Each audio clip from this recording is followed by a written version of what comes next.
Salam dəyərli dostlar. Bu video dərsimizdə isə biz frazoloji birləşmələrlə bağlı önəmli nüansları qeyd edəcəyik. Ümumiyyətlə, frazoloji birləşmələrlə bağlı başqa bir video dərsimizdə nümunələr vermişik.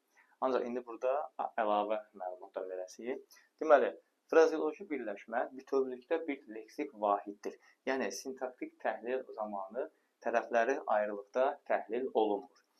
Amonimliyi, sinonimliyi və antonimliyi olur. Hansı ki, bu bizim bir əvvəlki frazoloji birləşmə ilə bağlı video dərsimizdə bunlar qeyd olunub deyə bir də əlavə bura haqqında məlumat vermirəm. Cümlə üzvü kimi həmişə sadə cümlə üzvü olur. Yəni, cümlə üzvü kimi sadə cümlə üzvüdür. Yəni, bu söz birləşməsidir deyib, baxmayaraq ki, sabit söz birləşməsidir. Mürəkkəb cümlə üzvü olmur. Normalda sərbəst söz birləşmələri mürəkkəb cümlə üzvü kimi götürülür. Ancaq frazoloji birləşmə sadə cümlə üzvü kimi götürülür.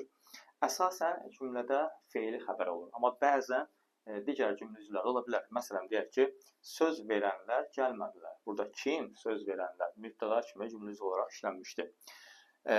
Bir nüans var, onu qeyd etmək istəyirəm.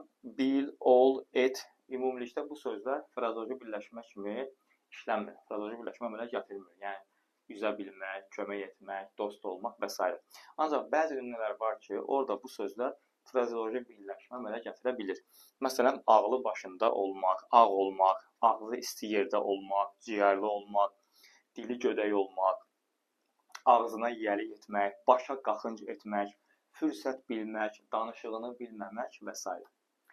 Bugünkü mövzumuz bu qədər. Növbəti dərslərdə görüşənədək.